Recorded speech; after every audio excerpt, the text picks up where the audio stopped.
le métier. Quel métier faire plus tard?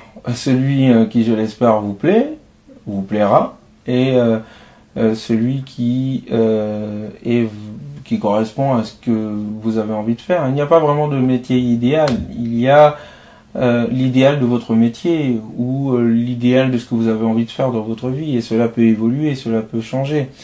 Mais en tous les cas, il s'agit de faire quelque chose d'utile, premièrement, et deuxièmement, qui correspond à vos talents, à vos dons. Donc cela veut dire aussi que vous avez une certaine idée de vos dons, de vos talents. Et on a tous un talent, on a tous un don, on a tous une qualité qu'il faut savoir développer. Et puis, il faut savoir aussi essayer. Il y a des fois, on ne sait pas trop ce qu'on veut faire. Donc se lancer, essayer quelque chose, et puis au bout d'un temps, si on se rend compte que ça ne nous correspond pas, ne pas être gêné ou se sentir coupable en disant qu'il faut coûte que coûte que je reste parce que voilà, j'ai commencé, je peux pas faire autrement.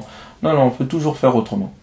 Et on ne doit pas être l'esclave de notre métier. Le métier est là pour nous et nous ne sommes pas là pour notre métier. Nous ne travaillons pas, nous ne vivons pas pour travailler. Et nous travaillons pour mieux vivre.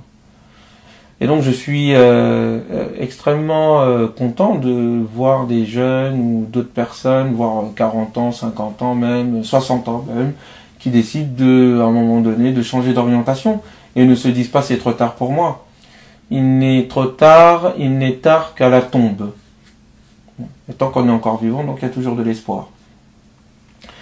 Donc voilà, moi en ce qui me concerne, j'ai fait plusieurs métiers et je continue d'ailleurs à réfléchir si je ne devrais pas aujourd'hui changer d'orientation, passer à autre chose que le simple fait d'être chef de projet politique de la ville, même si c'est un métier intéressant, mais j'y pense et peut-être que dans 10 ans aussi je penserai à évoluer autrement.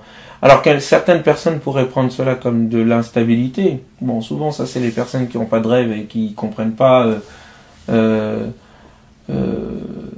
la créativité ou la vitalité de l'esprit d'une personne créative. Il ne faut pas s'enraciner dans un métier, même s'il faut aussi savoir prendre le temps de vivre un métier, de faire une carrière. Voilà. En tout cas, quel métier donc faire? Celle qui vous plaît, celui qui vous plaît, pardon, et celui qui correspond le mieux à vos capacités et à vos dons qui viennent du tout miséricordieux et qui vous demandent, en tant que lieutenant de Dieu sur terre, de l'adorer à travers ses dons. Avoir un métier, c'est adorer Dieu.